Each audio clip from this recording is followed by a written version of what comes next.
नेपालका एक यस्ता वैज्ञानिक जसले आफ्नो घर जग्गा बेचेर र निजी स्तरबाट अरबौंको लगानी जुटाएर नेपाललाई प्रविधिमा आत्मनिर्भर बनाउने सपना देखे, तर पछि सरकारकै कारण अरबौं डुबेर उनी आफै सडकमा पुगे। ती वैज्ञानिक हुन् कपिल पौडेल। नेपालको ऊर्जा संकट र भौगोलिक विकटतालाई समाधान गर्ने लक्ष्यका साथ उनले गरेका दुई ठूला आविष्कारहरू स्मार्ट मिटर र स्काई वाकर ड्रोन आज राज्यको उदासीनताका कारण ओझेलमा परेका छन्, जसलाई धेरैले आविष्कारको आकाशमा सरकारी अवरोधको रूपमा पनि हेर्ने गरेका छन्। जब नेपाल लोड शेडिङको अन्धकारमा डुबिरहेको समय थियो, उद्योग धन्दा बन्द भइरहेका थिए, जनजीवन अस्तव्यस्त थियो र ऊर्जा व्यवस्थापन देशको सबैभन्दा ठूलो चुनौती बनेको थियो। यही समस्यालाई समाधान गर्ने लक्ष्य सहित पौडेलले आधुनिक स्मार्ट मिटर प्रविधिको आविष्कार गरेका थिए। यो प्रविधिले विद्युत चुहावट नियन्त्रण गर्ने, उपभोक्ताको वास्तविक खपत मापन गर्ने र वितरण प्रणालीलाई डिजिटल रूपमा नियन्त्रण गर्न सक्ने क्षमता राख्थ्यो। यदि यो प्रणाली लागू भएको भए विद्युत व्यवस्थापन पारदर्शी बन्ने मात्र होइन, देशले ठूलो आर्थिक क्षति पनि रोक्न सक्थ्यो। सुरुवाती चरणमा सरकार र सम्बन्धित निकायहरूले पनि यसलाई सकारात्मक सन्देश दिएका थिए। त्यसपछि उनले आफ्नै सम्पत्ति बेचेर ठूलो लगानी जुटाए, आवश्यक उपकरण तयार पारेर उत्पादन संरचना निर्माण गरे।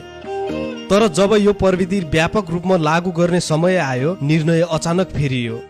स्वदेशी प्रविधिको सट्टा विदेशी प्रणाली रोजियो र उनले तयार पारेको सम्पूर्ण परियोजना रोकियो।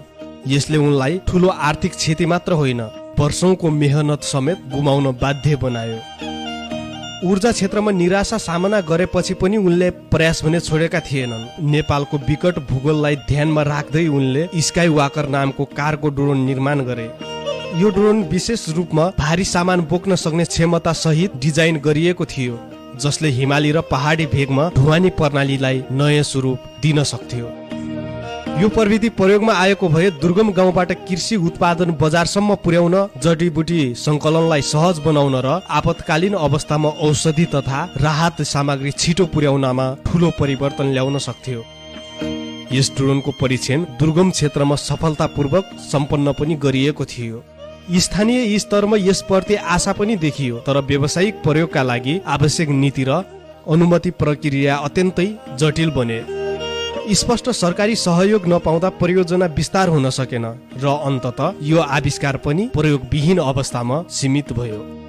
आफ्नै देशका लागि योगदान गर्ने उद्देश्यले उनले निजी जीवनको सबैभन्दा ठूलो जोखिम उठाए, तर नीतिगत अस्पष्टता र संस्थागत असहयोगको कारण उनको प्रयासलाई अगाडि बढ्न दिएन। आज उनका प्रविधिहरू प्रयोगमा नआए पनि ती नेपालले गुमाएको सम्भावनाको प्रतीक बनेका छन्। यदि समयमै स्वदेशी अनुसन्धानलाई प्राथमिकता दिइएको भए नेपालले प्रविधिको क्षेत्रमा महत्त्वपूर्ण उपलब्धि हासिल गर्न सक्थ्यो। उनको कथा केवल एक वैज्ञानिकको सङ्घर्ष मात्र होइन, स्वदेशी नवप्रवर्तनलाई कसरी संरक्षण गर्ने भन्ने प्रश्न पनि हो। जब प्रतिभाले अवसर पाउँदैन, तब देशले सम्भावित विकासको बाटो गुमाउँछ।